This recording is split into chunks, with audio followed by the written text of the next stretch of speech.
welcome to the DORKLAIR live stream. This is a different night than usual. This is like a courtesy stream to talk about my Disney trip and not bore the heck out of Chris and Larry on our usual Thursday stream. Because it's like one of those things where I got to get it all out of my system, you know, because I'll just end up talking about it the whole time. I get it. We got Eric Miller here. What's going on, dude? Hey, how's it going, man? You're a huge Disney fan. How many times have you been to Disney World and or Land? I've never been to Disneyland. I'm working on that. That was the goal this year, but I think it's going to be next year, actually. Yeah. But Disney World, I went one time when I was a teenager, and then my family started going in 2021, and we've gone, I think, 6 times since then. Wow. So That's quite a bit. Like twice a year. Yeah, it's an irresponsible amount of times. That's a lot. I see the appeal though. Like we're ready to like book our next trip. Like we can't figure out when to go yet, but like we're dying to just like start planning our next one. Yeah. You know, it's a lot of fun. I'm glad you guys had fun. I've had friends that have gone, and you know, like my wife and I'll talk it up because we love it, and they'll get back and just be like, we hated it. Yeah. Cool. I don't know what to tell you, you know? Yeah, I've definitely seen, and it's understandable. Like, it's a lot of crowds. You go this time of year, it is fucking hot. Like, like crazy hot. For sure. I can deal with it. My family's pretty good with the heat. Like, we're pretty good with the heat, but I can totally, like, I have family, like we're hoping to go with my sister-in-law and her family, and like my brother-in-law just is absolutely can't handle it. Like if we go with them, it's gonna have to be in like late fall, winter, early spring, like that time of year. For sure. But yes, the heat was real. Disney is the one time you'll catch me in shorts. Nice. Yeah. And when you went in April, you guys caught a heat wave, right? Is that right or no? I think so. I mean, it's always hot. It's like, it's so hot that I just kind of like resign myself to knowing that it's going to be super hot. And that's about it. I went in February once and it was like, you know, still very hot during the day, but the nights got like weirdly cool. Yep. And I wasn't prepared for like, it actually got cold. Those swings, I just right? couldn't expect, but yeah. There's Trevor. Hey, Trevor. Kevin McCoy. No lines or very little. When? Because it was busy. Even though it was 100 degrees or whatever, it was busy. Welcome to the South, says Caleb. I live in Tennessee. Yeah. Yeah, the humidity is rough. David Williams. February is my favorite month for Disney. See, as a teacher, it's really tough for me to go anytime but the summer, because if I go any time of year, it's most likely going to either be, I'll have to try to make it a long weekend, or it'll have to be a school vacation week, which is when everybody goes. Those end up being like the super busy ones. So, but I got to say, like going in August, like when we were there, the first week school was back in session in Florida, and I thought it would. I mean, I don't know what I was really expecting. I have no baseline for how busy it is. Right. But it was busier than I expected, especially like at the hotel itself, at the resort. It just seemed so like booked out and busy, and just like there was just everybody was there. The lines weren't bad at the parks, but there were some pretty big lines. They just weren't like, you know. They weren't as bad as I've seen when I kind of like look at the wait times and stuff. But still, there were some substantial waits. Like some rides were over an hour. For sure.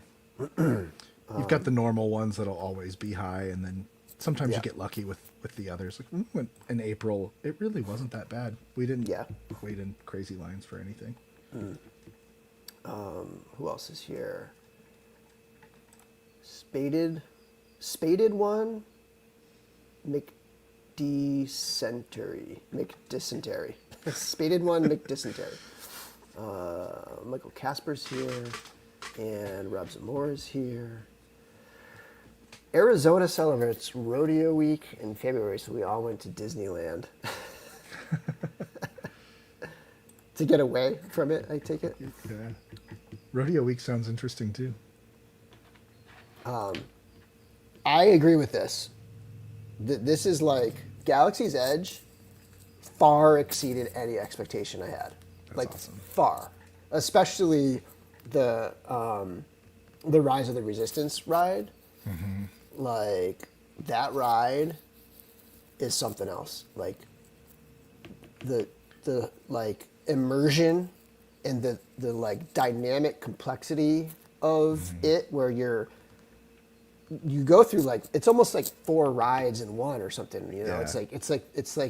it's wild. How It's a whole experience. Yeah, it is. Yeah. Did you get to do it more than once? Yes. Yeah, Awesome. we did it twice. So Did you get the same track both times, or did you get to experience both of them? I think they were the same. Yeah.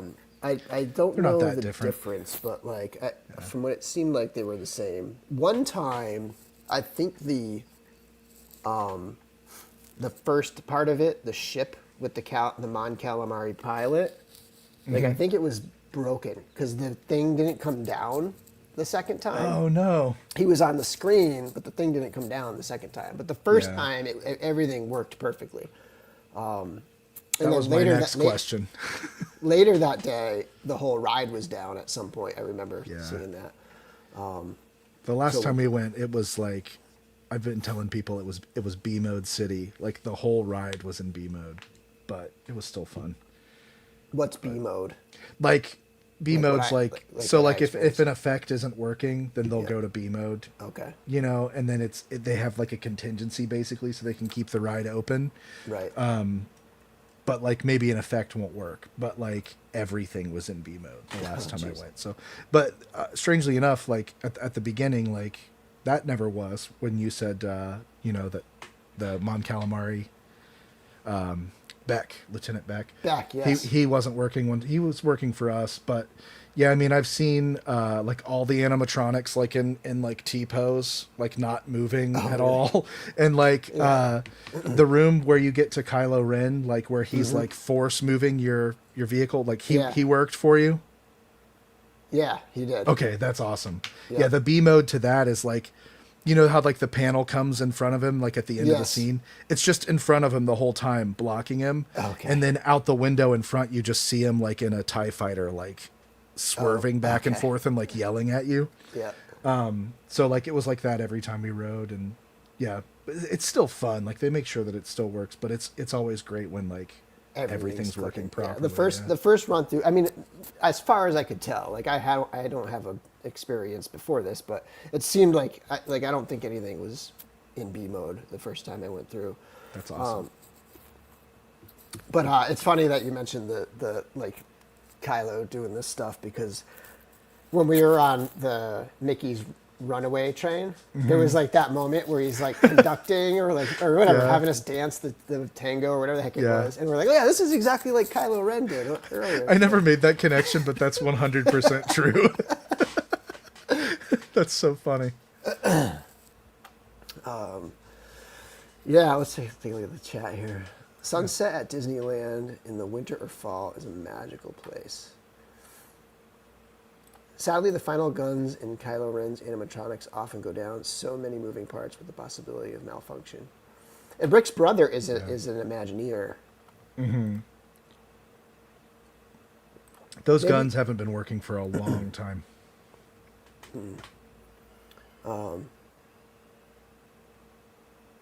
Maybe if we had kids, it would be more reason to go. Legion's Con is really the one big outing we do. It's great without kids too.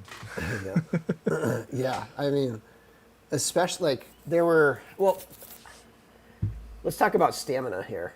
Because like I was about to say, you know, it would be cool to stay out late at night, but if you're gonna do like early morning and try to like, which I think is the best, like to get like getting to like our first day, we got it, you know, like Animal Kingdom is even an hour earlier than the other parks, but getting there early, it was like the sun wasn't even up yet, and we were there, and then we got in, and it was like still, until the sun is on you, it's totally bearable. Like even that heat, even that hot, humid stuff, until the sun's on you, it's bearable. And like that, the mornings are so nice, and you get in there, like you can, I mean, if you want to take a minute, you could take some pictures like without anybody like in front of stuff because they're all in line for the rides, We went right on to Navi River Journey. Just like we were the first ones on that ride. Like there was a huge line. There was people like lining up straight away for the Flight of Passage, right? The other Avatar ride. So we were like, let's just go to the River Journey. It'll probably be quicker. And so we were on that and off before the park, before like the 7:30 early entry even like technically began or whatever. And so then we were like, okay, let's just hop in the line for the Flight of Passage now too. So we were able to ride that second. Awesome. And then we also had the single pass for that. So we rode that a second time later in the day. Flight of Passage is by far the hardest thing to get on in like all the parks. Yep. But it's worth it. It's great. It's amazing. It was my daughter's absolute favorite ride of the. It's my daughter's favorite thing. too. And as soon as I was like, she didn't quite have the whole itinerary down, but after we got off and I was like, we get to ride this again. She was like, oh my God, yeah, because I had the lightning lane for it. But yeah, I mean, the lightning lane pass is huge. Like it is like so worth it in my opinion. If you know how to utilize it, it's definitely worth it for sure. Yeah. Like, well, we did the single pass for Flight of Passage, and we didn't do multi-pass at Animal Kingdom. We felt like with 5 rides or whatever, like it's not really gonna be worth it. And we were there early, so we were able to ride Navi so quick. And my daughter and wife didn't want to ride Everest, so none of us ended up riding that one, but we rode pretty much everything else. The rides across all of it that we didn't ride were Everest, basically because my daughter didn't want to ride them. Everest, what was the one at Everest at Animal, at Hollywood Studios, it was the Tower of Terror. Which I was bummed out, but like, and there was one point where I got a lightning lane for it, but it was like we were just running so late that like I couldn't get out. It was either I could go on that or be at the start of the Fantasmic. So I was like, I'm gonna start Fantasmic. And then was there something at? I mean, there wasn't anything major, I think. I mean, obviously, we didn't get to do Thunder Mountain because it's closed. Right. That was the one. And then we didn't do... The only one that I really wanted to do that we kind of ran out of time on was the People Mover. We didn't end up riding that. I really wanted to ride it. Yeah. And we kind of like... Again, we ran out of time. We stupidly went on the cars, the like... Tomorrowland Speedway. Yeah, the Speedway. Yeah. Which was cool. It was fine. It's like we had antique cars at my old park in my old hometown, Riverside Park, which is now a Six Flags. We had the antique cars. It was the exact same thing, but just like different kind of car. But it took forever. Even with the lightning lane pass that we had for it, it just still took a long time because the lightning lane spits you out. And there's still like a line of people for that one. We did Tron. That was cool. Did your daughter like that one? Yes. That's cool. My daughter won't ride it, so we got her to do it once, and she was like, "Okay, never again." So really, yeah. And did you tell me she does the Aerosmith ride, the Rock and Roller Coaster? My daughter doesn't like the intense stuff. Okay. And we've gotten her to do some of it a few times, but anymore she's like, I did it and I don't like it and I don't want to do it anymore. So I'll usually sit stuff out with her while my wife and my son go do everything, because my son is the one that loves all of that stuff. He's the thrill seeker. But even he doesn't care for Tron though, which kind of is really weird to me. That's interesting. Yeah, we didn't ride it at all the last trip. But. I'll say, like, I do think having ridden it, I kind of think it is skippable because of how short it is. It's like, it's such a quick ride. Like, I guess maybe if there's no line, even like kind of paying for it, it's like, man, that, like paying for the single pass Lightning Lane, like, it's just such a quick ride, you know. It's very short, yeah. But it is cool, especially, and like just being inside that whole thing, and just feeling the AC, and like it's just like this cooling place to be in, and it's just like very sterile, and you just feel, I don't know, it's just like a cool atmosphere. That's one of the things about Disney is like waiting in the lines and like the pre-ride, the queue stuff is always interesting and fun. They make it feel like part of the ride, you Yeah. know? Yeah, so you don't even feel like you're waiting. But Yeah. it's a bummer you didn't get to do Expedition Everest because that is a really, really cool coaster. Yeah. And the queue for that is basically like a Bigfoot / Yeti like museum. Oh, nice. And it's really interesting. And a lot of the artifacts in there are like real. I think if we had done that park last, I think my daughter would have gone on it because Yeah. she went. I think like and I sent the picture of the rock and roller coaster to you. Yeah. But I think I think I overstepped a little bit bringing her on that one. Yeah. Because, like, so she was nervous to begin with. She was worried to begin with. And then we're just like, you know, it's a steel coaster. It's not going to be super jarring or anything like that. Like, you already went on, I forget what she had already gone on, some other kind of crazy rides. But we're like, just go for. She already went on Slinky Dog, and she went on, you know, some of the like intense like video type rides, like Flight of Passage and stuff. Sure. And you know, we talked her into it, and then like that thing starts and it accelerates so fast. Yeah. And it does have some pretty jarring turns because you Yeah. are kind of running blind. It's a dark coaster. It's the closest thing I can compare it to is Space Mountain, where it's like it's all dark, right? Mm-hmm. So you don't know, like, and I was like, keep your head back, keep your head back, keep your head back, you know?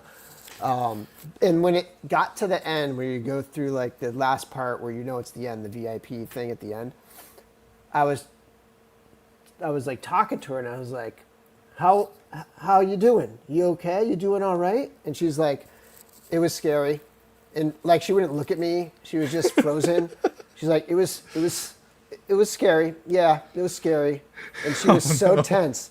And I was like, it's over. It's over, you know? And she didn't register. But then like by this, like another time I told her that it's over, and she's like, wait, it's over?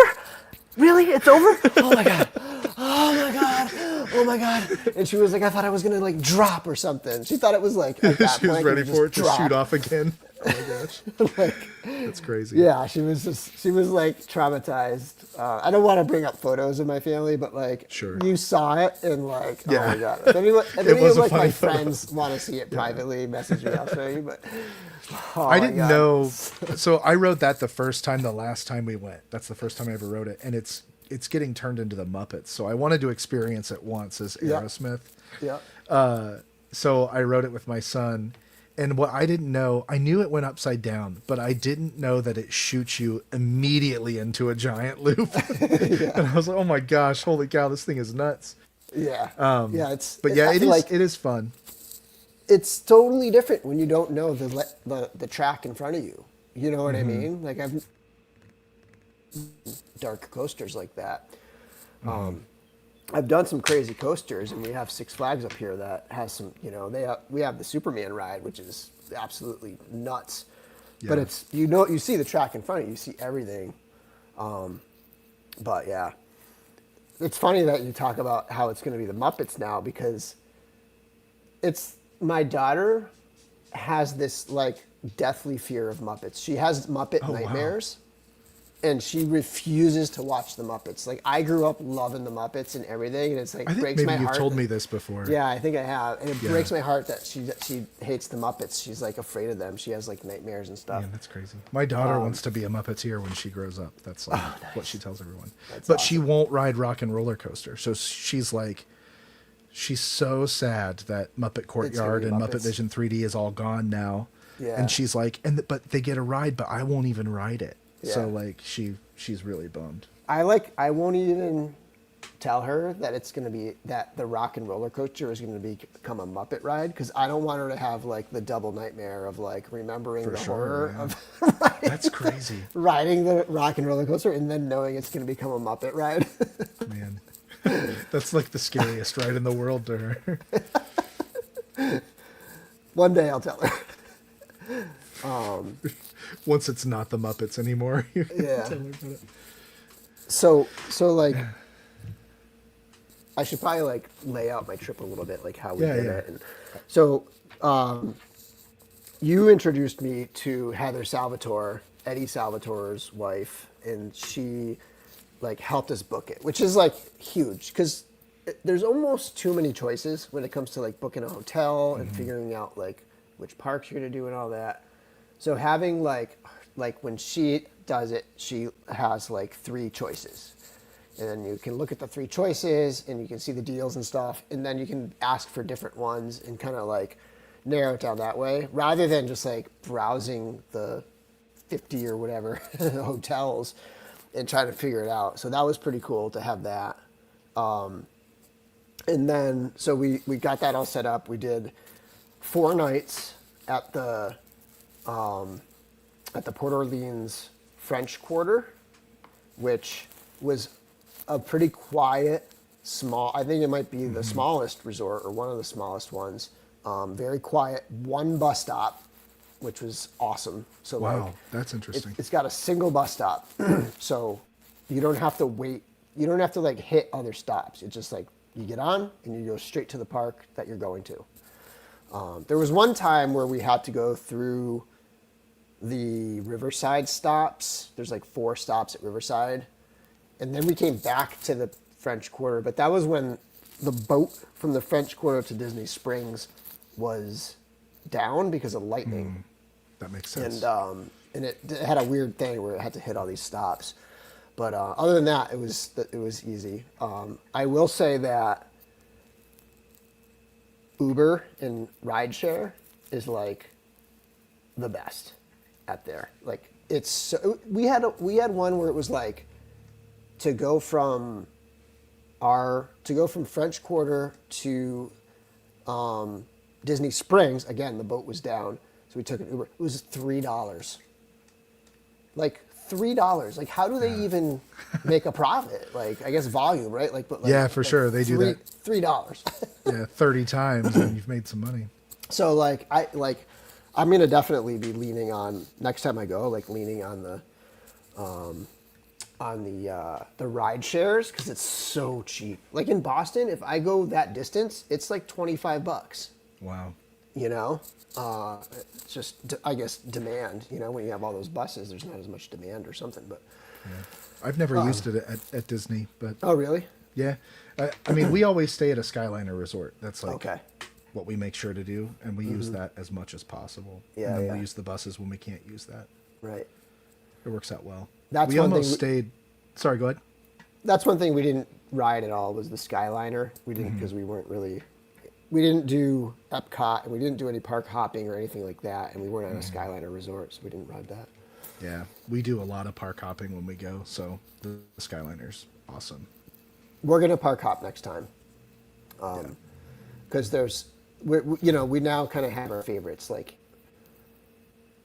I'd say Hollywood Studios is easily my favorite, like hands down. It's obviously it's got this Galaxy's Edge. Galaxy's Edge. And you know, it's I actually really enjoyed the rides at the Toy Story stuff. Mm-hmm. And then I also still want to ride the Tower of Terror. Like I want to like really fully immerse myself like in that park again. Tower of Terror is like, this is another one that I always sit out with my daughter because she won't ride it. but my wife and I went alone. It was a couple years ago now. And we rode it then. It's the first time I ever got to ride it. And like when I was a kid and went, I was too scared to ride it. I remember my sister and my dad rode it.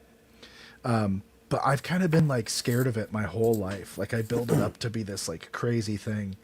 And then I rode it with my wife and it was just so incredibly tame versus what I had built it up to be in my head. But it is a lot of fun. It's a really cool ride, but it's not nearly as scary as I imagined. I think that's what's happening with my daughter, especially you know, like having gone on the she was like just traumatized by the rock and roller coaster. And I was like, come on, go on this one, you know.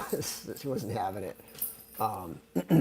But like the Toy Story Land stuff, like the Toy Story Mania is amazing.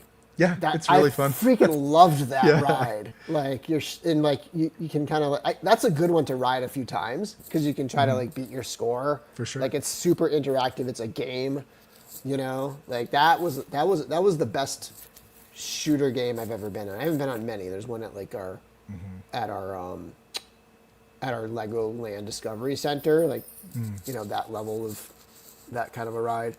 But that one was phenomenal. Like you really feel like you're shooting those little balls and things out of there. It's really cool. There's a lot more like technical, you know, stuff that went into that ride than a lot of people give it credit for, and it's really cool. I like it a lot, and that's one that my daughter loves, of course, too. So yeah, I'll always do that one. I didn't know what to like. I was expecting like, oh, this will be cool for my daughter. Like she'll think it's neat one time or whatever. But I'm like, I want to go out again. Yeah, we only rode it once, but let's take a look at some of the chat here. Yeah, I'm trying to read it too. Braku says, late to the party, but what hotel did you stay at? And I think you probably caught that. It was the French Quarter. Port Orleans French Quarter. Loved it. I loved it. Even like, though it was the smallest, like the arcade there was fantastic. Like, do all the hotels have an arcade? They might. No, not all of them do, for sure. Some of them do. But yeah, they're usually not anything to write home about, so maybe that one has a special one for sure. I mean, it had 3 pinball machines, Star Wars, Avengers, and I think a Guardians of the Galaxy one. Oh, that's cool. Had at least 2 classic cabinets. It had the one that I was playing was Miss Pac-Man Galaga cabinet, and then there was another one next to it. I forget what was on it. I always play Miss Pac-Man. Like if I see a Miss Pac-Man, I'm on it every time. That's cool. It had a skee ball. It had probably like 8 racing games, cars and bikes, and it had a air hockey table. It had a rock band or Guitar Hero type. Oh, sure. It had like a ton of games. I was really impressed. Basketball, shooting hoops. That's cool. For a small little resort. With a lobby that doesn't even have a sit-down restaurant. I was pretty happy with it. We almost stayed there the last time we went, but like at the last minute we went back to, we always stay at Pop Century now. That or Caribbean Beach, or Caribbean, yeah. Caribbean Beach Resort? Caribbean Beach Resort, yeah. I think, yeah. It's great. That one's huge, though. So you got to make sure you stay by the Skyliner, or else you're like walking everywhere. But yeah. That's the thing about us is like we go hard morning to night, and we never go back to the hotel, like ever, pretty much. Yeah. So we're just sleeping there. Yeah. So let's get the most convenient, cheapest thing we can get, and just enjoy the parks like all day, every day. So that's kind of our MO. Yeah. Yeah, we did a mix. So, like I said, our first day, so we got there Monday night. We did Monday through Friday. We arrived Monday, we flew out Friday. We checked in the hotel probably around 4 o'clock or so. In the Uber from the airport, we placed an order on Walmart. I did like a 1-month free trial of Walmart Plus just to get a delivery, just to get like a single delivery, and got some stuff delivered there. Stuff that we didn't want to pack, like sunscreen, stuff like snacks, and I just bought water bottles through there so I wouldn't have to pack water bottles, you know, like insulated water bottles, things like that. And so we got that delivered, and then we went over to, well, actually my daughter went in the pool for, you know, an hour, and then we went over to Disney Springs. And we didn't really do much there. We had a little bit of a bite to eat and stuff, and made sure we tried to keep it like an early night, because we knew we had Animal Kingdom the next day. That's super early ass day. Yeah. It's like 5:30, I think we got up, you know. Man. We never make it in time. We always say we'll be at Animal Kingdom like when it opens, and it never happens. It never happens for us. I think one less child is helpful. Yeah, you know, we only have the one to rally.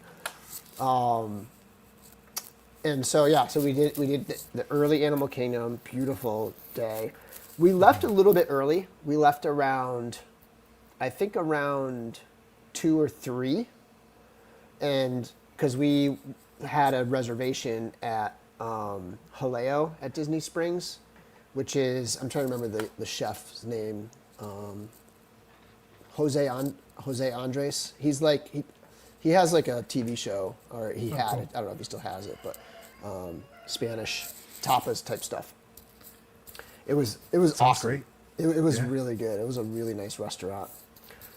And then we went back to the hotel, and then we day 2 we did Hollywood Studios, where we went morning and did a bunch of rides, and then midday went back to the hotel, had lunch, rested, and then second half of the day went back to Hollywood Studios.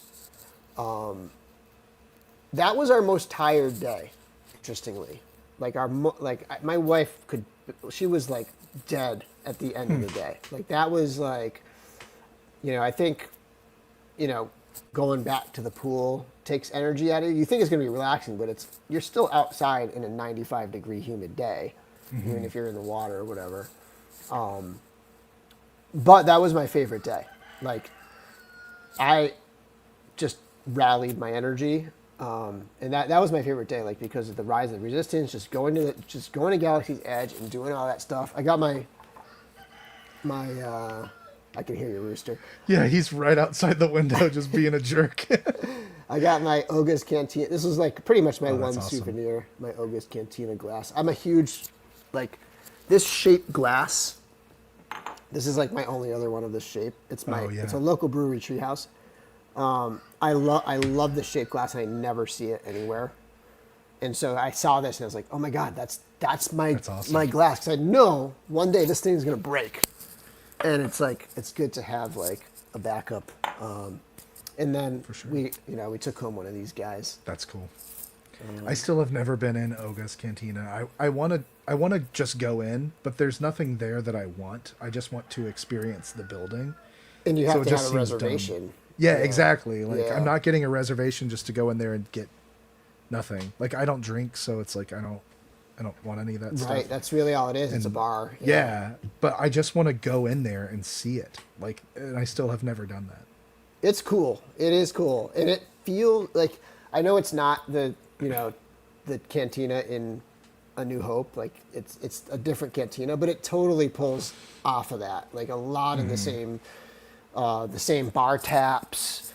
It's a very similar bar. It's got the nooks with the tables. Like, you know, it's very, very similar, like, in style. And so you definitely kind of get that vibe, even though it's a totally different bar. But I loved it. I've heard people complain, oh, you got to stand up, most likely. They rush you out. But, like, it's so immersive. The bartenders, they stay in character.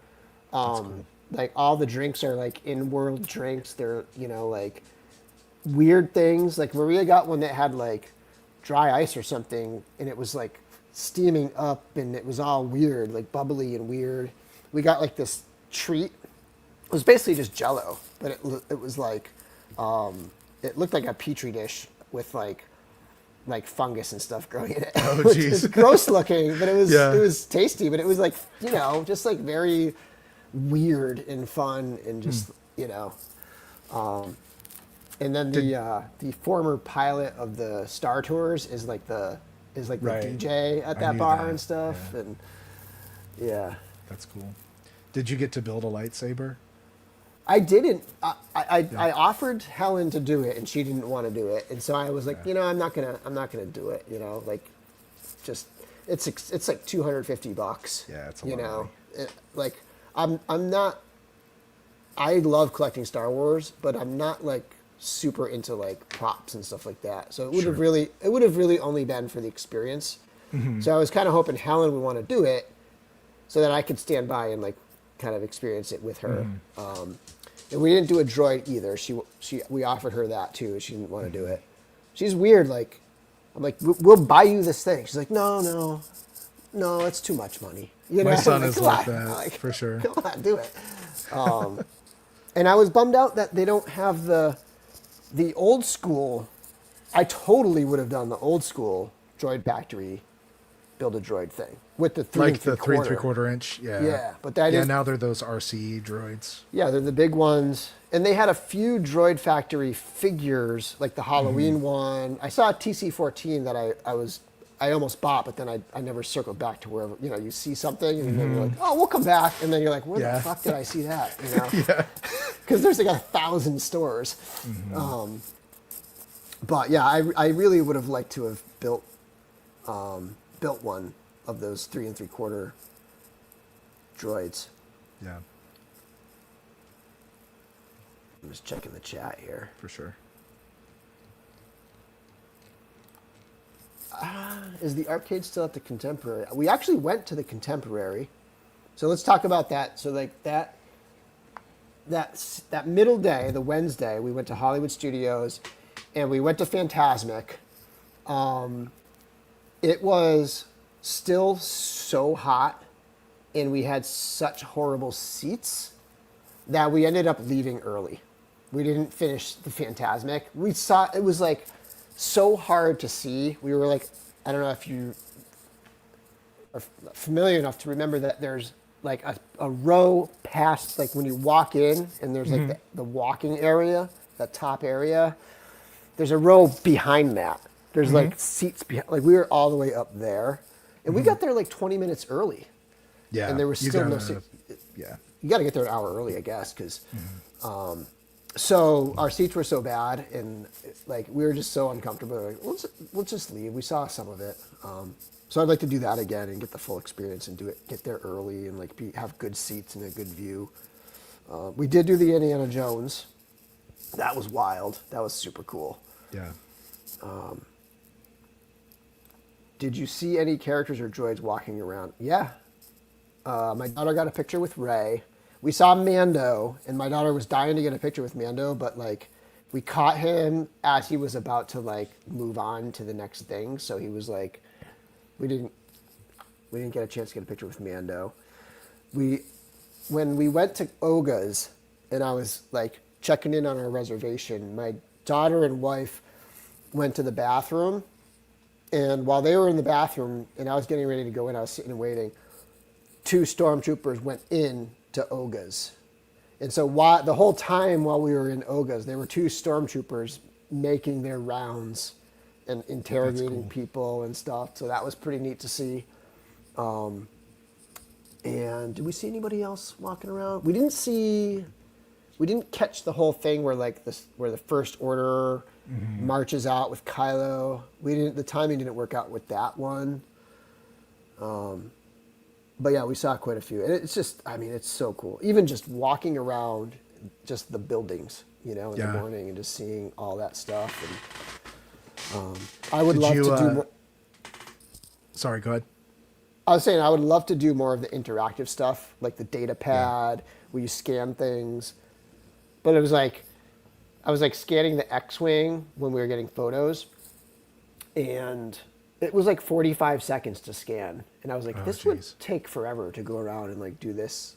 You'd have to kind of like dedicate like an hour to just like do that or like hunt the bounty thing. Like, but yeah, what were you going to say? I was going to ask, it's the question I always ask people when they go to Galaxy's Edge, is if you use the water fountain. Did I use the water fountain? Yeah, in Galaxy's I Edge. used the refilling Yeah, like the refill my water bottle thing. Yeah. Did you see there's a Dianoga like in the chamber, the water chamber. Oh, I don't think I saw that. Oh man, it's so cool. I missed that. Yeah, you'll see his like eye come up and like blink or whatever. Oh, okay. But like if there's like 3 water fountains like attached to it, and if you use all 3 of them at once, he'll like come out of the water. Oh, and, like, interesting. It's I don't like, my remember favorite seeing thing. like water chambers. They're just like little windows like in the wall behind Okay. it. It's not like Okay. a big thing, but you see his Right. eye come up and move around and blink and stuff. Yeah, no, I missed that. Every time we're there, I make sure like me and the kids just like push the water just so we can see Yeah. the thing pop up. Yeah, so we did that day. That was absolutely exhausting. Like we were totally done after that day. And it's funny because the next day was the day that we never went back to the hotel. Like from dawn till bedtime, we were gone the whole day. So that was Thursday, and we did Magic Kingdom on the last day. We got there, we got the early entry. We went to the Peter Pan ride and the It's a Small World ride. Those were like the first 2.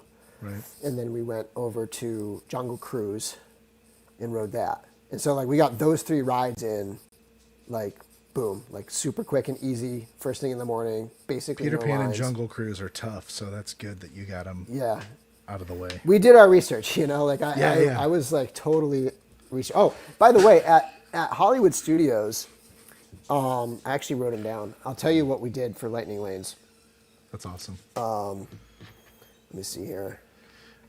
When I told my wife like you were going, like you did the show with Trevor and them where you like showed your itinerary or whatever, Yeah. and she was like, "Are they doing this, like all this stuff?" And I was like, "Don't worry, he did his research.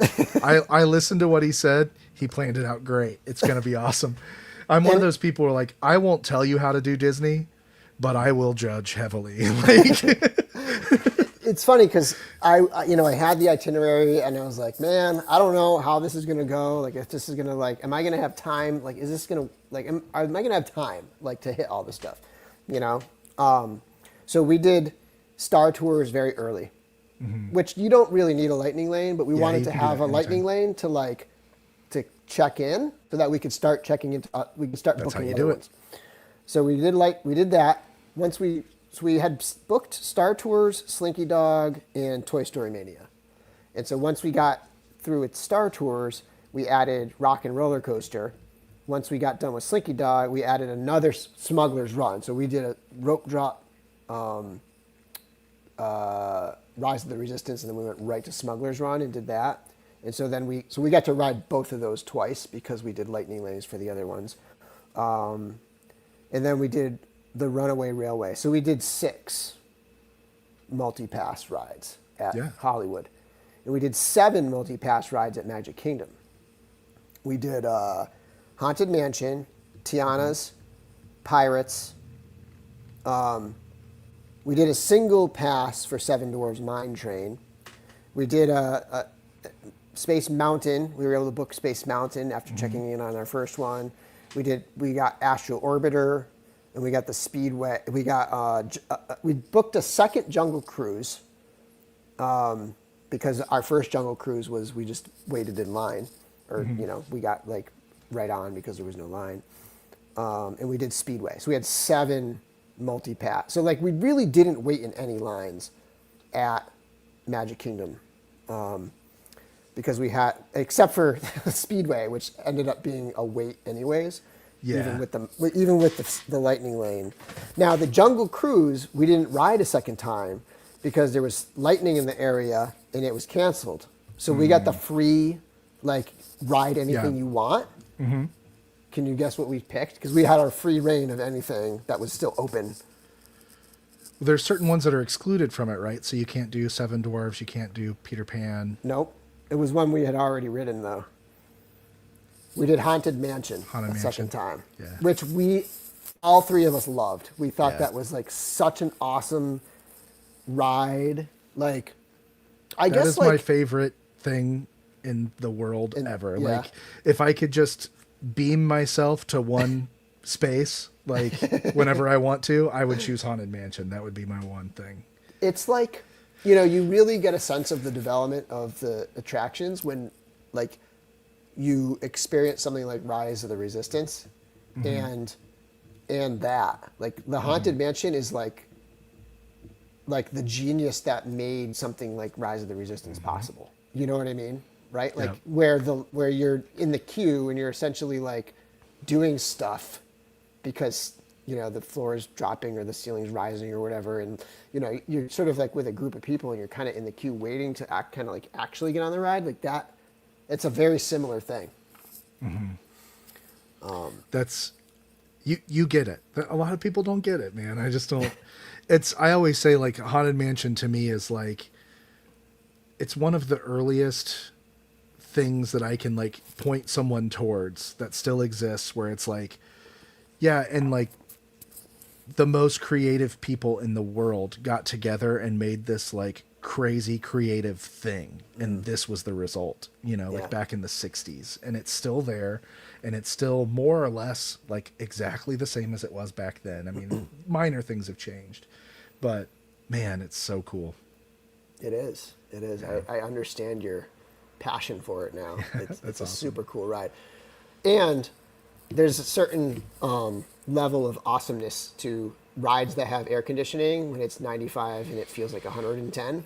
Like, For sure. there's a certain joy that is coupled with it when you have that. And that's another thing, like, even though it's 100 degrees, like, it's bearable because you're kind of constantly hopping on air conditioned rides.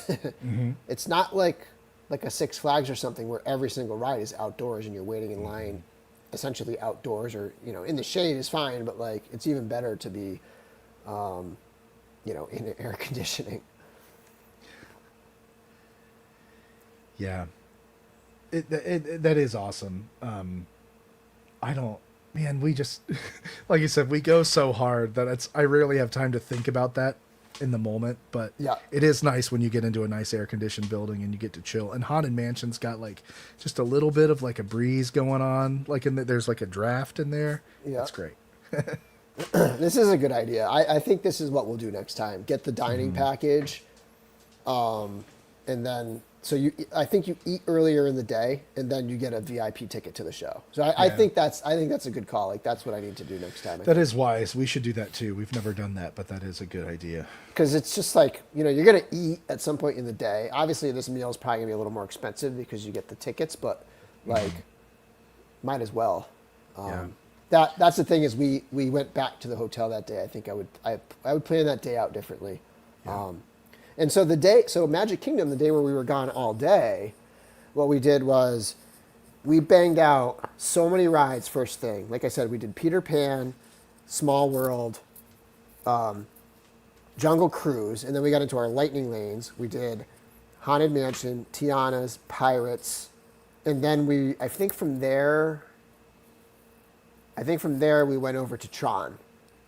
And then by then it was lunchtime, and we had a reservation at a restaurant at the Contemporary. So we got to ride the monorail. We rode it to the Contemporary. We chilled out in the lobby for, 20 minutes, and then we went to our meal. I had a burger. It was fantastic. It was a smash burger. It was really good. And then we hopped on the monorail again and did the full circle back, which is cool to, just to like experience that like classic thing there.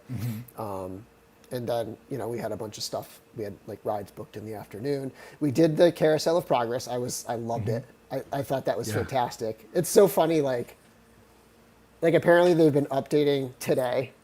So Carousel of Progress, for those who don't know, it's 4 like scenes.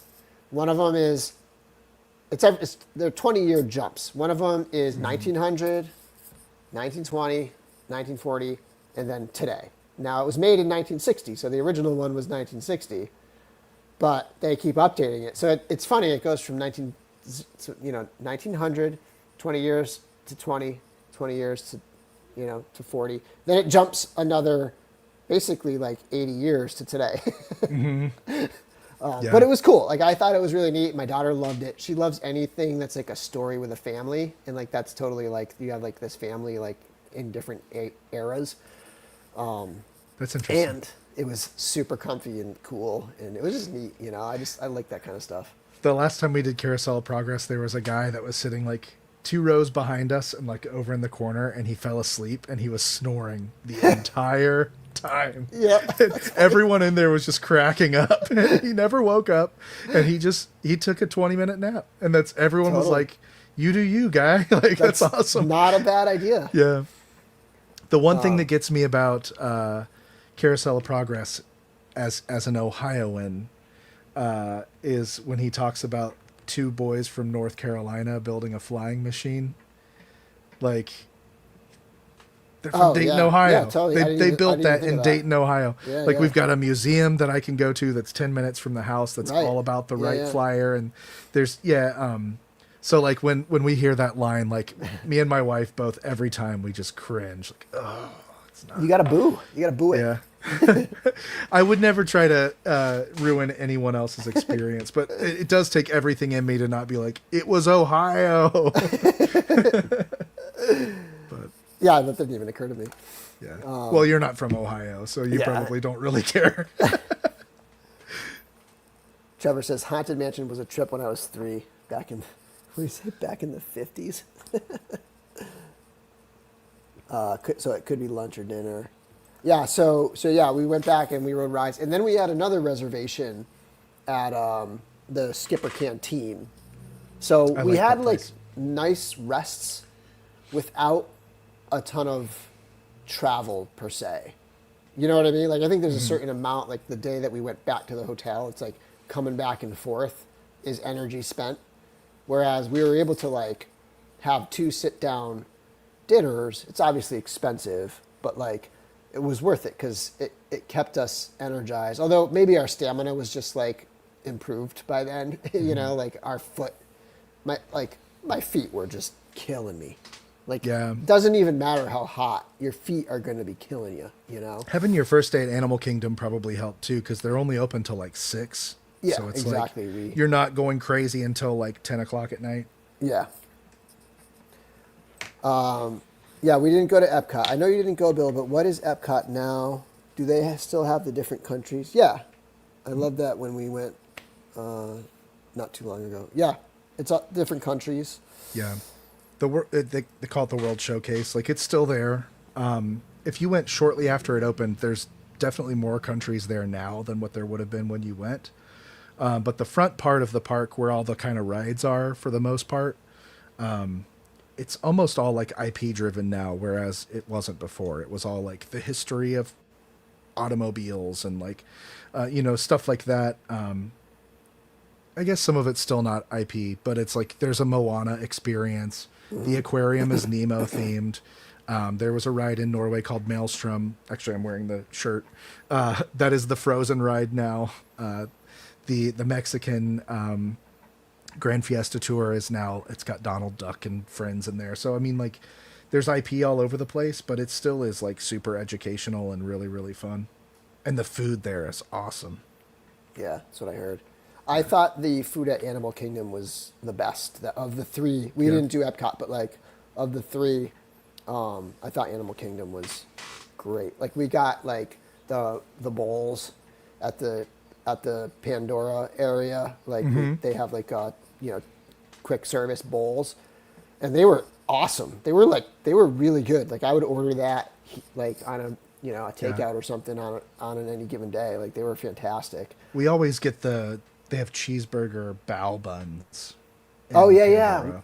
Helen always almost got get that, those. yeah. Yeah, they're good. And then what else did we have? We had a drink called a Night Blossom, like a frozen drink. It was like 10, 11, right when it was just starting to get real hot, you know. We had this delicious frozen drink. We had a Dole Whip, Yeah. Which Dole Whip did you get? just a regular Pineapple? pineapple, yeah, just the ice cream. Pro tip for skippers: When you go in for your reservation, ask for the secret room. You may or may not get it, but it's cool if they have a spot. Oh, okay. The secret room. We ate there. The first time we ate Skipper's Canteen, we got that room, and it is really cool. Yeah. What's it like? It's like, there's like this underlying society that goes along with Disney, and it's a very like Parkhead thing to like know about, but it's called the Society of Explorers and Adventurers, or SEA, and it's a through line. It goes through a lot of the rides, like Jungle Cruise, Indiana Jones, Pirates of the Caribbean to a certain extent. There's all sorts of crazy stuff that goes along with it, but the Skipper's Canteen was based around that society, and that's supposed to be like the secret lounge for the Society of Explorers and Adventurers. So it has like maps on the walls and like discoveries that they've made. It's just like a really kind of immersive. It has like a loungier kind of feel to it. Yeah. It's a cool room. Yeah, nice. Yeah, our goal had been to ride the Jungle Cruise again. Like our reservation for the Jungle Cruise Lightning Lane was like right before our dinner, and our goal was to ride that again right before it to kind of like really like immerse ourselves, and also to get a different skipper on the thing, you know, to like experience someone else. But yeah, it's totally different every time, so that's always fun. I like it at night too. Jungle Cruise at night is a totally different experience. Oh, I guess. Wait, is Brick something live streaming? It says, damn, DORKLAIR, Latin Legions, and Brick something all live streaming right now. Had hard decision, but I'm staying here, put here with Bill. What? Brick is here. What the heck? What's he? I think he left. Oh, he I did? saw Okay. that he was leaving. Oh, okay. And then we'll finish. We might even finish a little earlier, but we'll definitely finish by 8 and watch the shooting the shelf stuff. Yeah, I definitely want to tune in for that. I was going to mention.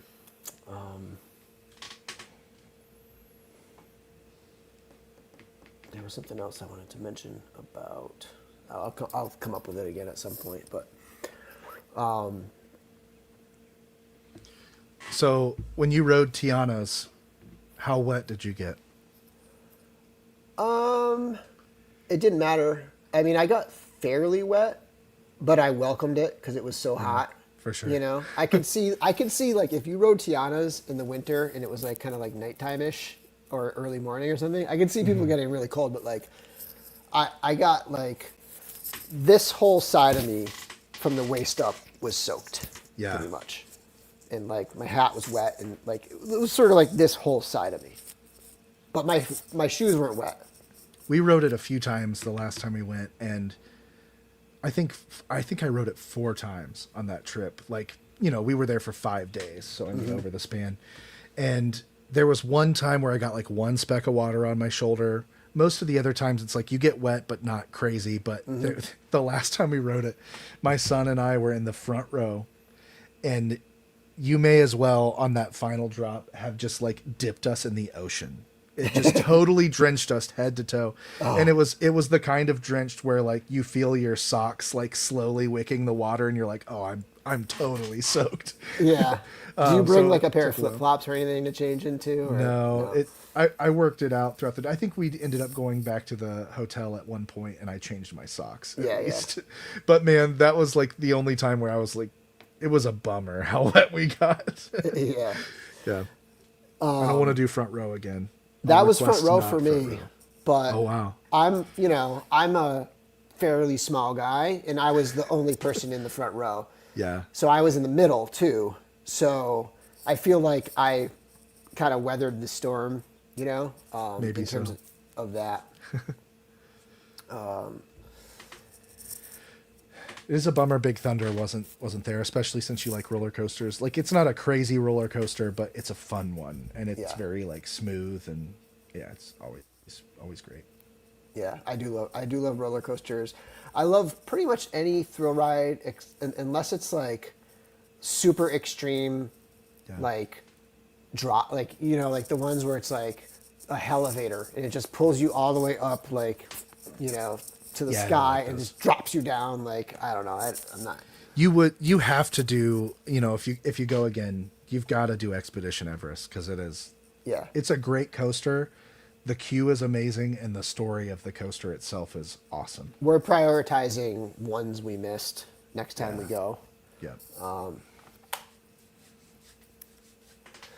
Smuggler's Run, best ride in the park. It's cool because it's a game, you know, like it's like you're interacting and you're flying the ship, and it's a good one to ride multiple times because you get a little better at it, you know, like depending on what you're doing. We always let the kids be the pilots, and it's just absolute chaos. They're just like scraping the walls the whole time, and like just constantly up and down, and like they can't like level out, and they just scream at each other the whole time. So Smuggler's Run is like a fight between my kids every time, but I always have fun. Yeah, the first time we went on, my daughter was the up and down, and I was the left and right. And then the second time we went on, we were flipped. Both times my wife was the gunner. Yeah. You get to go into, light speed. You get to pull the lever. Yes. That's one of those moments where, like, no matter how old you are, you get super giddy whenever that happens. Yeah. But I got to say, if I'm ranking those video rides or whatever you want to call them, I got to put Rise of the Resistance first. And then Flight of Passage, and then Smuggler's Run has to be like the third of like those kinds of like. It's Did cool. you like Star Tours? Yeah, Star Tours was good. Yep.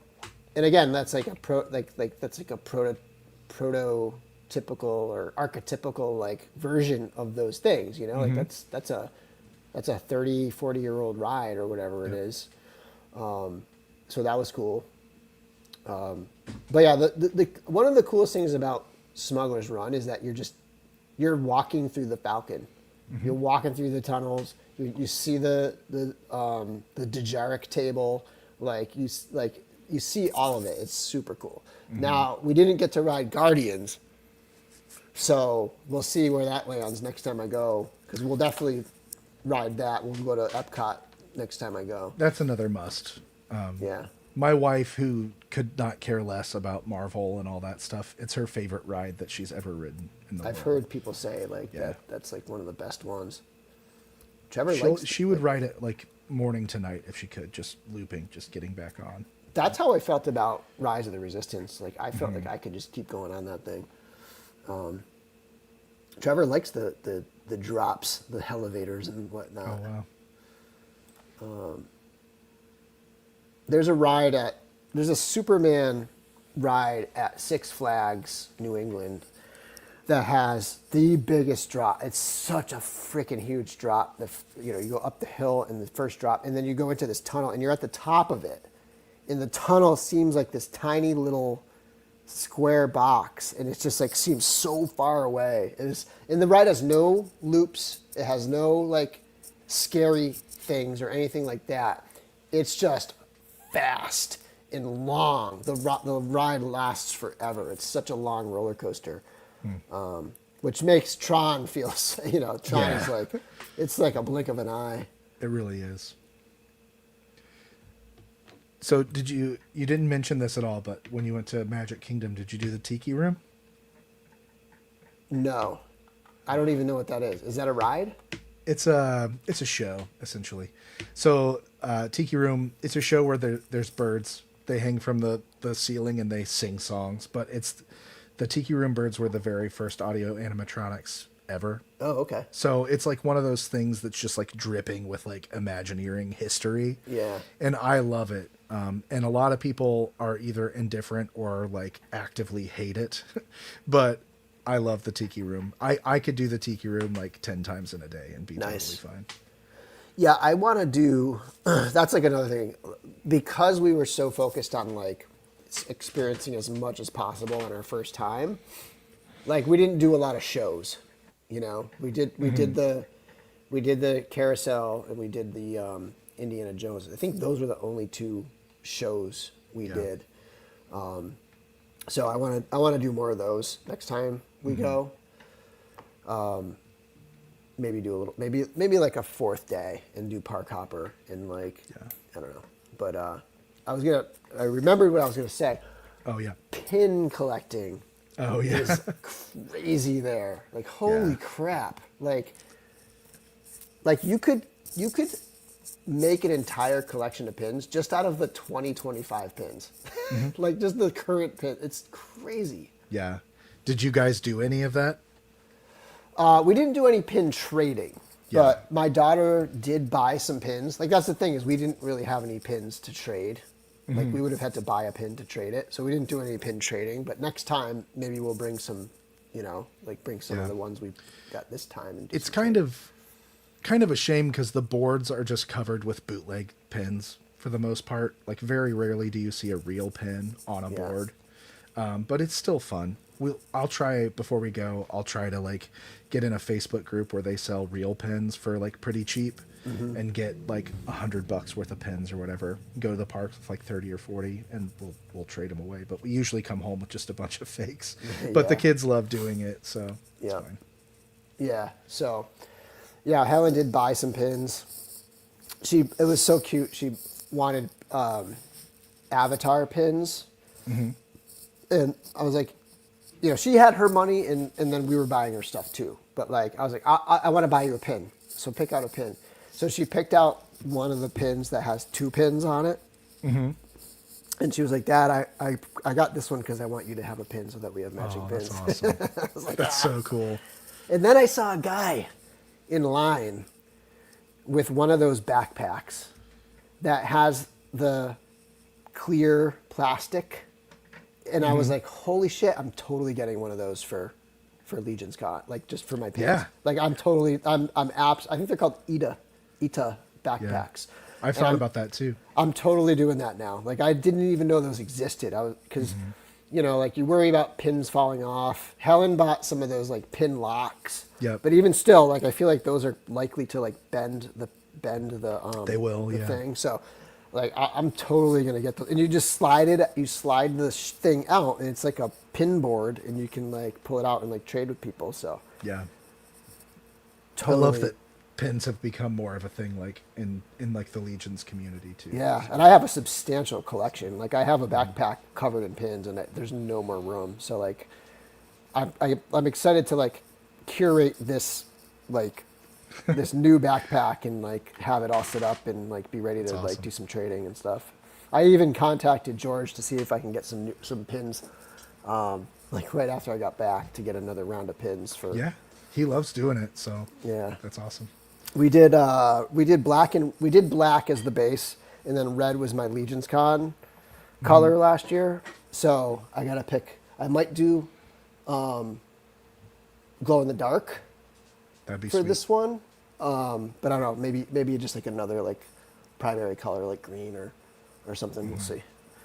But I'll do a mix. I'll do half of the classic black and half of like a Legion's Con exclusive to have both. That's cool. Glow in the dark's fun. Yeah. Trevor asked if Country Bears still exists. It does, but they Disney-fied it, so they just sing Disney cartoon songs now. It's not nearly as charming as it used to show? be. Yeah, Country Bear. It's in Frontierland, which like when you were there, really probably the only thing going on in Frontierland for the most part was Tiana's, because Big Thunder's down. Rivers of America's closed. There was probably a huge wall there, right? Yes. Mm-hmm. That sucks.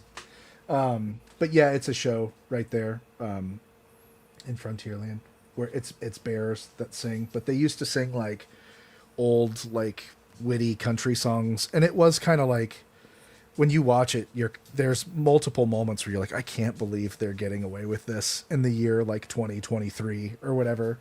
But I think 2024 they shut it down, and now it's all just songs from Disney movies. Yeah. Like they sing like A Whole New World and like that kind of stuff.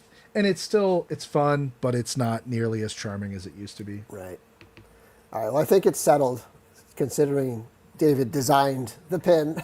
So I think I'll do glow in the dark, assuming George has the time to do it, because we are getting a little closer.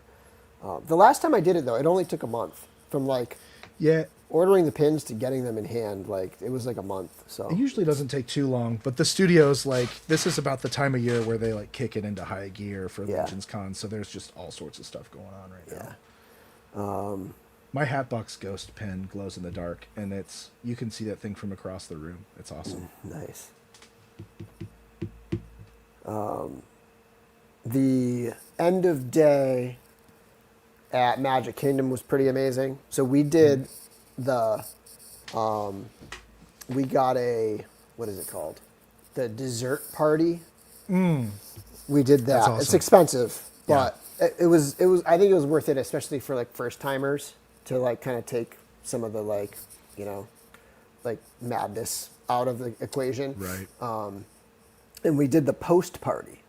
So that was kind of cool because we got there at 9, and then we were in this like area. So if you're looking directly at the castle, I guess at like about like 4 o'clock, like bottom right area of that circle, there's a grassy area. We were in that grassy area, and we were able to watch the parade come through from that spot, and then watch the fireworks, and then go in and have a beer and a bunch of like treats and desserts and like stuff after it. While everybody starts filtering out of the park, we're just like sitting there relaxing, having treats.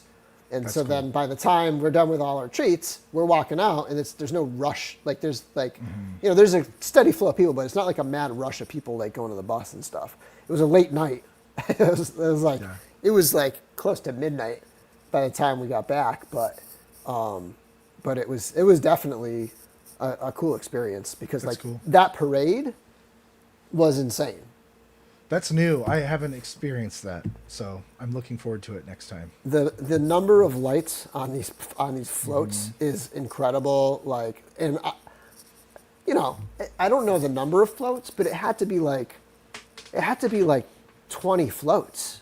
Like it was a lot of floats. It was a big parade. That's cool. In between each one, there's like street performers, waving flags or having various like performances. But that was pretty incredible, the parade. And they started decorating for Halloween while you were there too, probably. Yeah. They had the wreaths with the Mickey pumpkin. Yeah. And the pumpkins glowed and stuff. That Halloween party is one of the coolest things I've ever done. Yeah, we awesome. were hoping it was going to be there, but we were there Thursday. We were there. It started Friday. It started Friday. Yeah. And like when we booked our trip, we were like, oh, we looked at like last year's calendar. We're like, oh, this is going to be the Mickey party, like the Halloween party. And then we were looking at it, we're like, that's the damn day we leave. It starts the day we leave. Man. But that is all. You should experience that. If you're interested in experiencing it, you should do it because it is. It's everything everyone says it is and more. It's like the coolest thing. yeah. Yeah.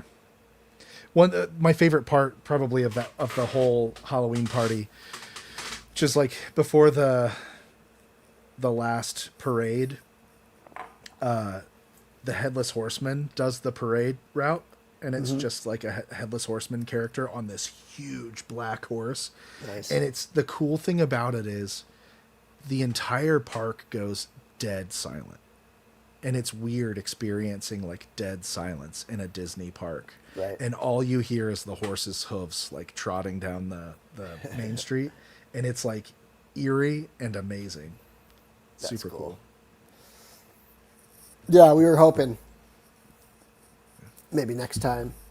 I mean, we could theoretically do the week after, like this coming week, but it's like this is like the last week before school starts, before like I go back to work. So it's a little hectic to be like Disney, boom, home, work. Yeah, for sure. But maybe we could do like a long weekend, like in October or something some year.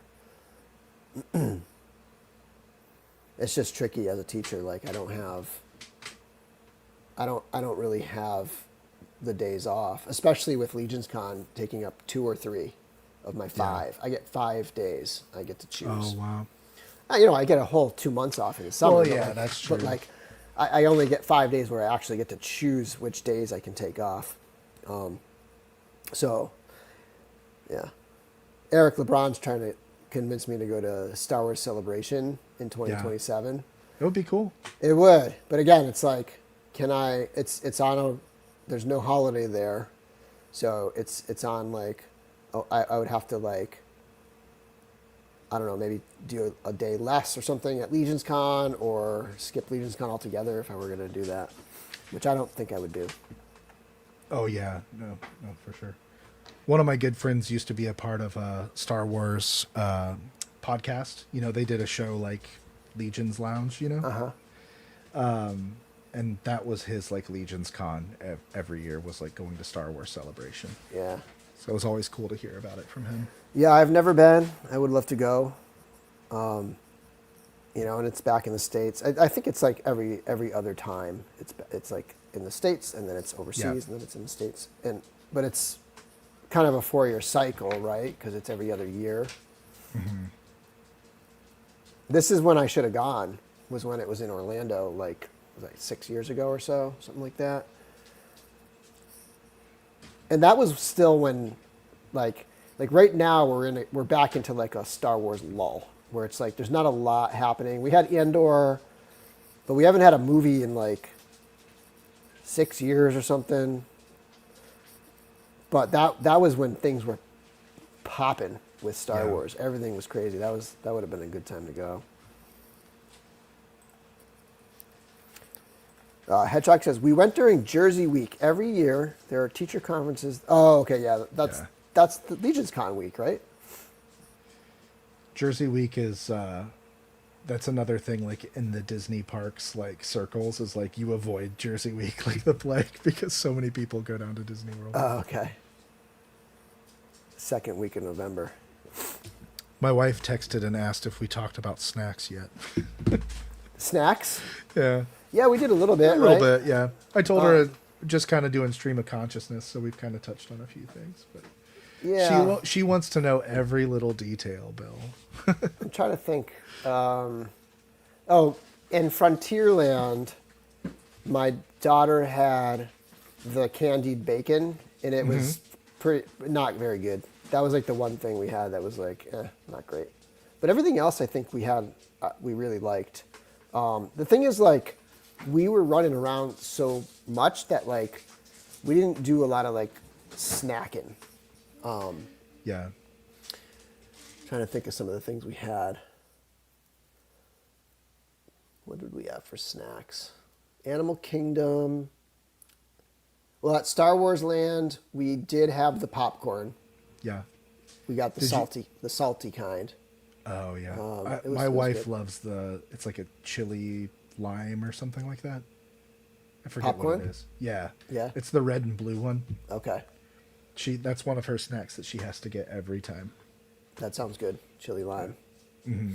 Takis flavored popcorn. It's sweeter than that, but yeah. And it might not be lime. It's chili something. I don't remember. It's pretty good. What else did we have? I remember, and I know you don't drink, but like I remember every beer I had being so like, because you're just so hot and tired. Yeah. And beer is pure carbs, and like every beer I had tasting amazing. Like, oh my god, they hit so good. And we didn't have many because the drinks are freaking expensive. Like alcoholic drinks are very expensive there. Like nothing under like $12, $15. Did you get? No, we didn't end up getting the milk. It's good. I'm kind of surprised you didn't get it. My wife had the. I forget what it was. It was like a coffee beverage in Galaxy's Edge that had like Cocoa Puffs on top of it. That was pretty good. I had like one sip because I don't drink caffeine, but that was pretty good. It was very sweet, like, you know, almost chocolatey, like kind of coffee. Yeah, the Ronto wrap. That's one of our favorites too. Furious. That's the Figures sausage. Yeah, it's like a sausage and a pita with like, we always get the breakfast Ronto wrap, so it has like egg and cheese with like a big sausage and a pita with a peppercorn sauce or whatever. They're really good. Yeah, you know what? We were gonna. The plan was to get our drinks at Oga's, and then to eat at like to get a Ronto wrapper, eat just like quick service over in Galaxy's Edge. But our we had such a big lunch at the hotel, and then we had the I had a beer, and I had some other drink. It was like a bourbon-based drink, and then I had we had the charcuterie plate. Essentially, was what they had there, and we were like, I'm not even hungry. We waited till like we got back to the hotel, so we didn't end up. We just weren't hungry enough to do it. And when it's that hot, you don't get super hungry. You have to kind of force yourself to eat sometimes. But how was your you had breakfast at Ohana, right? yeah. So that was So the Friday that was a great day because breakfast wasn't till 9:40. Oh wow. And our flight wasn't until like 3. So like we got to sleep in, like just sleep and not have to worry about waking up, We just slept till whatever. And of course I was up at like 6, but still nice to just lay in bed and, just relax. But yeah, so we had breakfast at Ohana. I'd say the food was fine. Like the stuff that was specific to that hotel, like they had this Hawaiian bread with some pineapple on it. They had some juice that was delicious. But like the rest of it, like scrambled eggs, sausage, potato, like it was all like, no better than say like the buffet at Legion's Con. It was just standard like sort of hotel breakfast food. But the character experience was awesome. So it was Mickey Mouse in a Hawaiian shirt, of course. It was Lilo and Stitch and Pluto. All 4 make the rounds to every single table. So one at a time, they come up and that was super cool, especially for my daughter to get photos and get hugs. That's awesome. Yeah, so it was cool. And it was just fun to go see a different hotel and see the vibe of that. And it's funny because when we were leaving, Maria was like, I wonder if we should stay here next time. It's a pricier hotel, but it was a really nice hotel. That's like a bucket list, is to stay at Polynesian. Yeah. I would love to do that, but I don't know if I'll ever be able to afford a Polynesian stay. It adds a substantial amount of money to a trip. You good? My daughter's like throwing things. I don't know what's going on. We had the opportunity to upgrade for pretty cheap. Like it wasn't to upgrade to either Animal Kingdom Lodge or the Contemporary, and the prices were great. Like it was not a lot more. I think maybe because the French Quarter filled up and they wanted to just book more people there. I started looking into it and I was like, you know what? Like we could go to the Contemporary, and then we'd be walking to Magic Kingdom, and then we're on the monorail, we could get to Epcot, and I started thinking, oh, maybe then we can upgrade to the Park Hopper and do because we only had 3 days, so we couldn't do 4 park days, right? So we had to figure out. But then I was like, you know what? That seems like too hectic to shift gears at this point. And I had already done a bunch of planning, and I was like, you know what? It's a little hectic. Yeah. So, especially for a first trip. Yeah, exactly. So we stuck with our plan, and I'm glad we did. But I could totally do that next time if I wanted. Now that I'm familiar with everything. I would love to stay at the Contemporary. That's cool. Yeah. Just you're just a short walk to Magic Kingdom. But I will say this. I think Magic Kingdom was probably one that I could spend less time in. I could see doing, if I did another 3-day trip, I could see doing Animal Kingdom, Hollywood Studios, and then splitting a day between Epcot and Magic Kingdom or something. There's way more stuff to do there, but none of it blew me away. You know what I mean? The same way that Galaxy's Edge blew me away, where I just want to be there more and be there longer. Yeah. I love Magic Kingdom, but I can totally understand that. But I think, especially when it comes to parks, I am a little bit of like an old soul. Like I do kind of like just chilling on Main Street and like enjoying the ambiance and like, you know, stuff And like that. I think a different time of year I would have been more into that. But like this hot, like just kind of like hanging in the hot park. Like all I wanted to do was be on a ride, like be in the haunted mansion and be cool, you know, or be in Tron and be nice and cool or something. So it was, you know, like a large chunk of the day. It was really tough to be. In fact, there were times where we cut through those large stores, like the large shop on Main Street. Instead of walking down Main Street, we cut through just to like be in the AC. Yep, I always do that too. But the pins, man, like the number of pins that they have for sale at these places is mind blowing. Yeah. Like, I haven't bought holy many cow. in recent trips, but for a while I was getting a bunch, but like most pin collectors, I have my focuses, you know, so I just kind of stick to those. So this is funny. Trevor says Tokyo Disney has a hotel that's actually in the park, but you can see that is actually in the park, but you can see the park from the lobby in some of the rooms and walk right out into it. I want to go to Tokyo Disney Sea so bad. That is my number one like bucket list item. Yeah. Yeah. That park is so different and so cool, and I just need to experience it. Yeah, the nostalgia always makes me want to go to Pirates, Haunted Mansion, and Space Mountain. Pirates and Haunted Mansion are our favorites for sure. Pirates is my wife's favorite. Haunted Mansion's mine. And then Nice. probably our number twos are just like if you switched those. Right, yeah. Yeah. When we went for the Halloween party, Pirates of the Caribbean had live actors in it. Oh, really? Yeah, so we were like, that was our priority. Like, we got to see the live actors in Pirates of the Caribbean. And they let you in at 4 p.m., but the party doesn't start until 6. So it's like really dead between 4 and 6. Yeah. And we kept, like, Pirates of the Caribbean had no one around it. So, like, well, we know that there's going to be actors there, and once the party's, like, going, it's going to be chaos trying to get on Pirates of the Caribbean. So we went and rode it until the actors came. So we rode it, I think it was 4 times in a row, because Nice. we started at like 15 till 6, and we're like, well, at some point there's going to be actors, and if we can just get in at the beginning, then we don't have to wait like an hour to see it later. Mm-hmm. So we rode it like 4 times in a row, and it was awesome. Like, no one complained, and like everyone enjoyed it every single time, and like, yeah, it's fun. That's cool. Yeah, that's the thing about, like, the rides are very, like, there's a lot going on, you know? Like, the whole Imagineers, like, the whole production.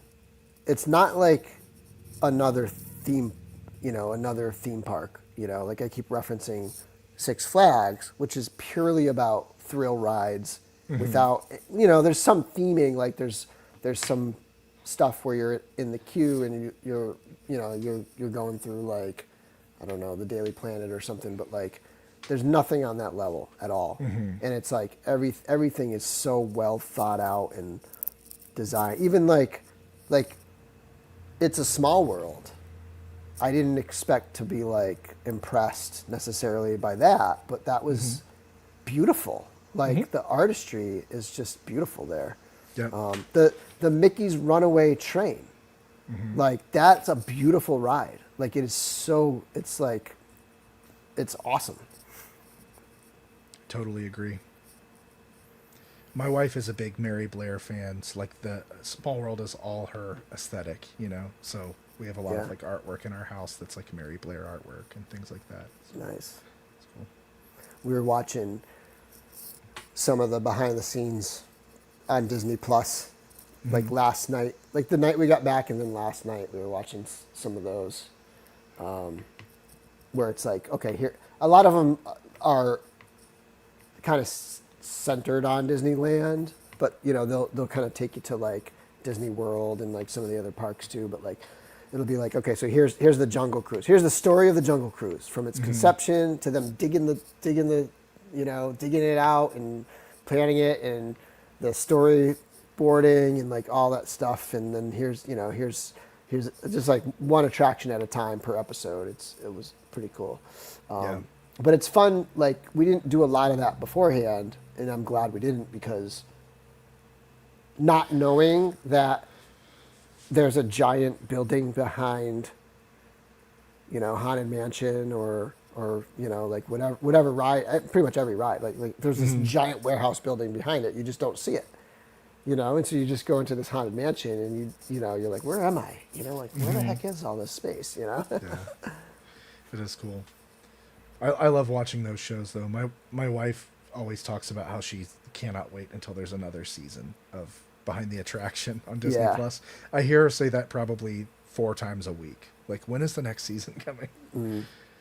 I actually refused to watch. Maria was watching them last night, and she put on the Tower of Terror one, and I refused to watch it because I don't want to watch it before I ride it. Yeah, you should experience it first for sure.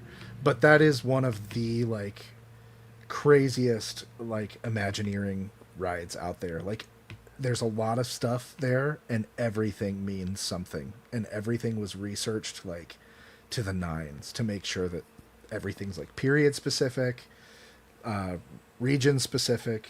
It's cool. Nice.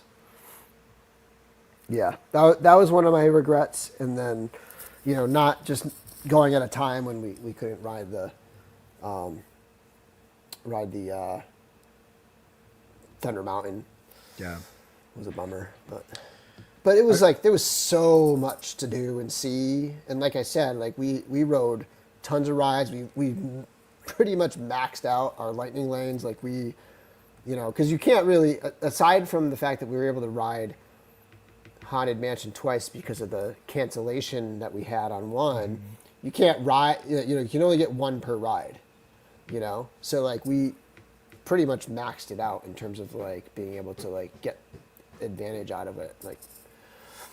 So that worked out really well. Yeah, that's awesome. Don't let your daughter know that there's a Muppets Haunted Mansion. There's a Muppets Haunted Mansion movie. Yeah. Oh yeah, I know. Yeah. Well, no, I mean, she knows it exists. Oh yeah. And I always try to get her to watch the Muppets Christmas Carol. But she won't. Muppet Christmas Carol is we've probably talked about this before because of Figura Obscura, but it's genuinely one of my favorite movies of all time. Not even a holiday movie, just I love it. I love it so much, but I can't watch it unless my daughter's not home. If she's in her room and she just hears it, she tells me to turn it off. She won't eat. She doesn't. That's crazy. Yeah. Yeah. Everett, yes. Rock and Roller Coaster. No, it wasn't closed yet. We rode it, and I already told the story. My daughter was basically traumatized. It was definitely the most extreme ride she's ever been on.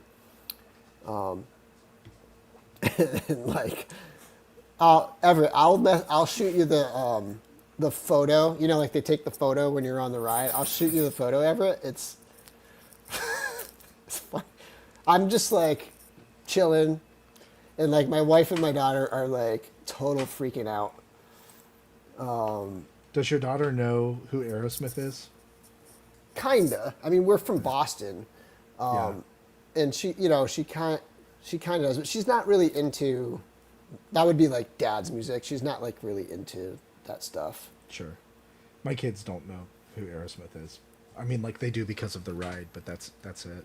Yeah. The closest Helen got to liking Dad music was there was a short time where she was really into Queen for a while. Oh yeah. My daughter listens to what my wife and I listen to for the most part, or at least stuff we used to listen to.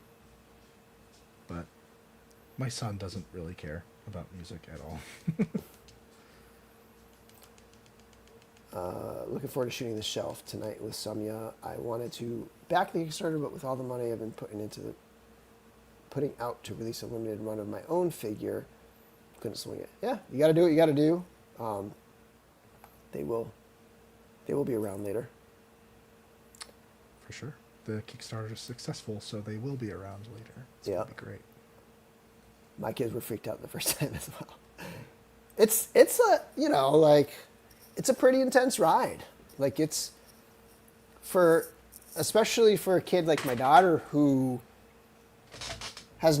before Disney, I don't think she ever rode an adult roller coaster. Like she rode the carnival one, like the one they set up at like the carnival. Right. It's like small, like that's the closest. Like she's never ridden any like extreme rides, so like her going on. I think her super eye-opening one was like we did Navi River Journey, which is like super relaxing and nice, and then we went right on the Flight of Passage.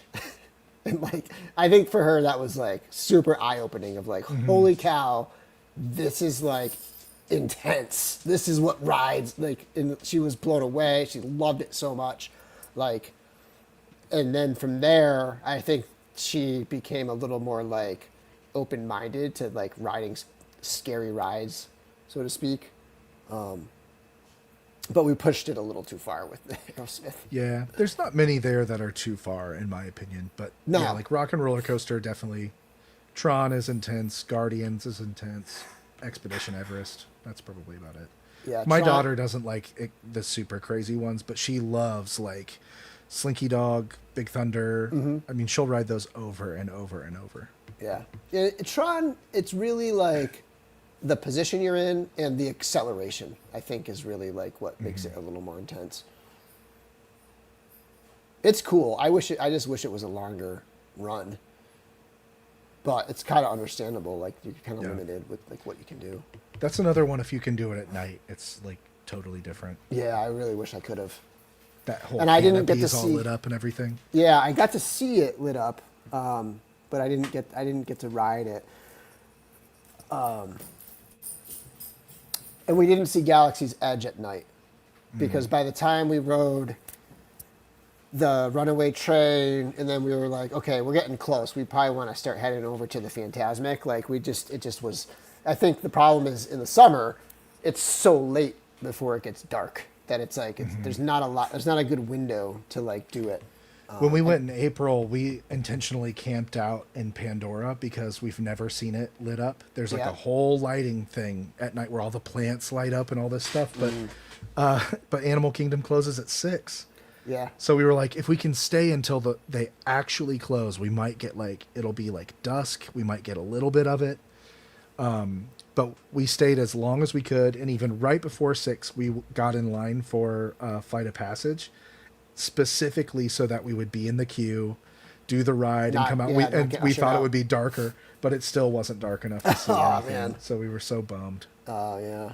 I mean that's another kind of, I don't know, point for going in the winter, because it's just there's the day is so long in the summertime that there's almost no nighttime, especially at Animal Kingdom. There's like no chance in August at Animal Kingdom to see dark.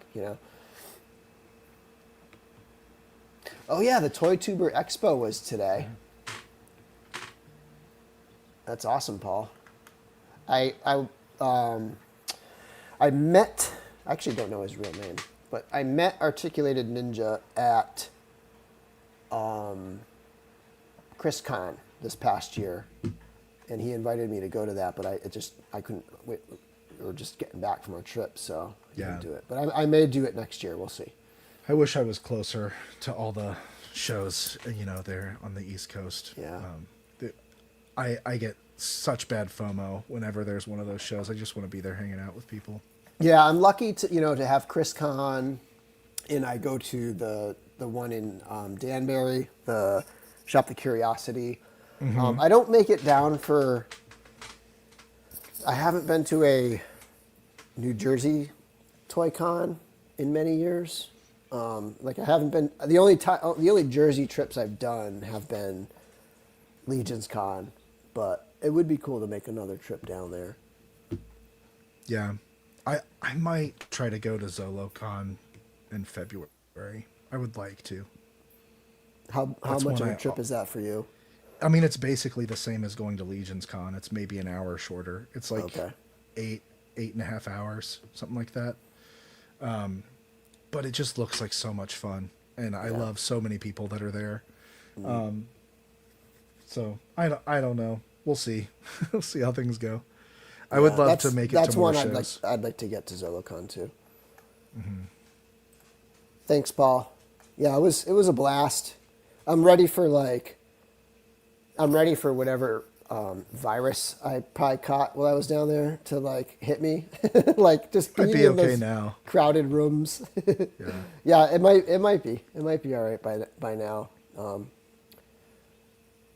But yeah, it's like there's a lot of crowding in. There's a lot of like forgetting to use hand sanitizer. A lot. But we did like a couple other things, I guess, to talk about. Like one is hydration. Like for us, it was like it was so hot we had to like stay hydrated. So we did the. Do I have any right here somewhere? These guys, Element. They're kind of like liquid IV or something. Yeah. Like little Gatorade like it's got 100 milligrams of sodium, 200 milligrams of potassium, and 60 of magnesium. Basically like electrolyte mix. These I love. These taste awesome. They taste like Gator. You know, they're super salty, but like they like when you're in that kind of heat, that saltiness is delicious. Yeah. So yeah, we were sweating, but these things were awesome. You know, you can get ice. Like we didn't really buy many drinks aside from treats. You know, aside from having like you know, like stuff to try. We didn't, in terms of like just drinking fluids. We just kept filling our water bottles, getting ice at the soda machines, which was easiest I found at Animal Kingdom because I don't know, it just seemed like there was more of that, just like being able to go up and get some ice. Definitely. Animal Kingdom was to me the most comfortable park. More shade, more amenities, good food, a more leisurely pace. You know, kind of like riding the safari was amazing. Like it was a really nice pace and just a really nice vibe and just a good first day to like ease us in, get used to like using the app and stuff, you know. It's like a small stakes park too. Yeah. Yep. You're not going to really miss out on much because it's, you know, it's not small space wise, but it's small in terms of like the number of attractions that they have. Yeah. I do love Animal Kingdom, and Disney fans will argue that Animal Kingdom is like the best park or like a full day park or whatever. Like, I don't think you could ever convince me that it's not like a half a day park, but I do love it. There's just not a lot there. Yeah. Yeah, you can bang it out pretty quickly. And people like the zoo elements of it, but we have a really nice zoo close to us at home, so like we're not really fazed by that. The safari's fun, but like we never walk the like zoo trails and stuff. Right. There. We didn't do that. Again, we were trying to like manage our time and stuff, but we didn't do the walking zoo.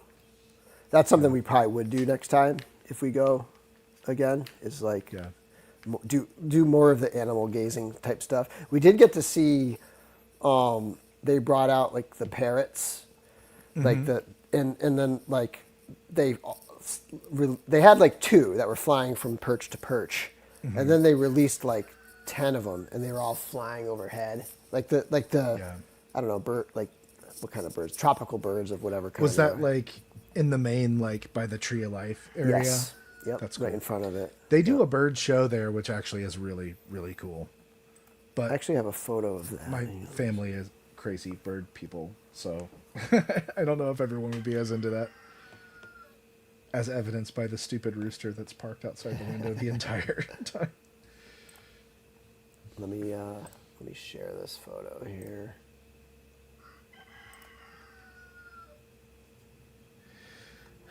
I love Jonathan, but I think if we were at Disney together, I'd probably kill him.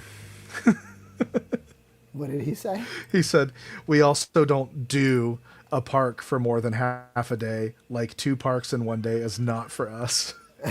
We've done all 4 in one day before. Wow, nice. We're constantly moving. I don't think I could ever do Disney with anyone, just because how we are there. Right. It just wouldn't fly. you have your system. Yeah, for sure. So these were the birds. Yeah, that's cool. It was cool. I couldn't get, it was too fast to try to get one of them flying across. Oh yeah, for sure. Yeah, let me pull this down. See if I got any other photos I want to share. No offense, Jonathan. I do love you, man. Here's a shot of like just some of the stuff you see, like, you know, just randomly around. Did you go into Doc Ondar's? I think so. Yeah, it's just a gift shop basically, but there's a Hammerhead animatronic in there. That's Oh awesome. yeah. Yep. Yeah, I could sit and watch that animatronic for an hour. Try to find one. Oh, here we go.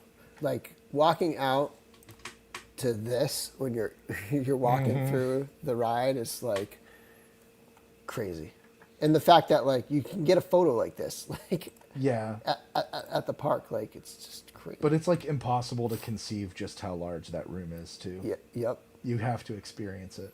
Yep. There's like a life-size TIE fighter in there. We did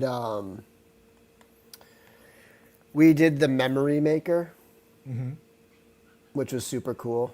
Yeah. Because again, only 3 days, we're kind of rushing around. You forget to like take pictures, and you don't want to like ask a stranger every time to like take your picture, and it's just like a thing. Right. But like when you have that, and you can just walk up to the professional photographer and get a photo and add it to the thing. I mean, I think we got 100 photos from it. Like Awesome. You know, so it 'cause was well worth it then. yeah, like because every time you go up for a photo, they take 5 or 6. You know, Yeah. and they take a whole bunch of them. I don't know that I would necessarily do it like if we started going regularly or something. Like I don't think we would need to do it like every time. We don't do it typically, but we have done it before. Yeah. Yeah. Here's I can actually show this stretch of slides. Again, I don't really want to share my family on here. No, I get it. Yeah. But okay, so here's the parade. Like the number of That's so lights cool. on these things I can't wait to get to see that one in person. is crazy. And you know, we did that like dessert party thing, so we had like a nice little area where we weren't just packed in, like there was space. Although there was one sick guy, he was like coughing the whole time. Oh, He was jeez. like right next to us. And I was like, come on, dude. Yeah, I would have been uncomfortable. I was it made me very uncomfortable. I couldn't take it. That's a bummer. We usually will bookend our trips with Magic Kingdom. So like we do it usually the first day we'll do Magic Kingdom the whole day. Yeah. And the last day usually we'll start off somewhere else and then go to Magic Kingdom. But that first day we'll do the fireworks, we'll watch the show, and then the last day we like to not watch the fireworks, and we basically run through the back half of the park, and there's like no one back there. Yeah. And you can just walk on to any ride you want. That's so cool. we'll do like 5 or 6 rides like while the fireworks are going off. By the back half, do you mean like Frontierland area, like that side, or what are you talking about? Kind of. We usually stay away from like the Frontierland, Adventureland half, but like we usually will go through Fantasyland and over to Haunted Mansion. Okay. And we'll ride like Peter Pan, like Winnie the Pooh, Haunted Mansion. Sometimes we'll do Small World, but you can usually get on that whenever you want. Or if you want to like sacrifice that experience and do the Mine Train, like the wait for Mine Train is usually like 20 minutes during the fireworks. But that's like the one ride you get to do. But Yeah, that's fun. This for was us. this float like super impressed me. Just Yeah. That's like it might be too tied together, but it was essentially like one piece. It was like one final like float. It was so nice. Yeah, that's awesome. But yeah, Rise of the Resistance is such an intense experience as a Star Wars fan. It is. It's my favorite ride, hands down, at Disney. Like, if you're a Star Wars fan, you'll geek out about like every minor detail in that ride, and the whole time you're focusing on something and just flipping out that like it's right in front of you. and one of the reasons I was happy to do Rise of the Resistance and Flight of Passage twice, so that one was a lightning lane and we didn't have to wait at all, and one was like, we waited in kind of shortest lines because we did them very first thing in the morning, was that when you do the lightning lane, you skip a bunch of the line, a bunch of the queue area, and so you don't experience every single thing. So like it was nice to those first two, the first time we rode each of those, like we got to experience the full experience, like everything with it, because there's so much in the line. I mean, I took a ton of photos with that too. There's just so much going on. And you feel like you're working your way through this like resistance base, and because you walk from the park, which is Star Wars, it's a planet in Star Wars, and you walk into this resistance base essentially, and you're walking through tunnels, and it's so good. You're in there for a while too. yeah. Even if there's no one in there, it takes a good 10 minutes just to walk back and forth through every room. Yep. Cool. But all right, let's see. During my single day by myself, I started in Animal Kingdom, and at 9:30 a.m. I grabbed a frozen Jack and Coke before I jumped on a 10 a.m. work call.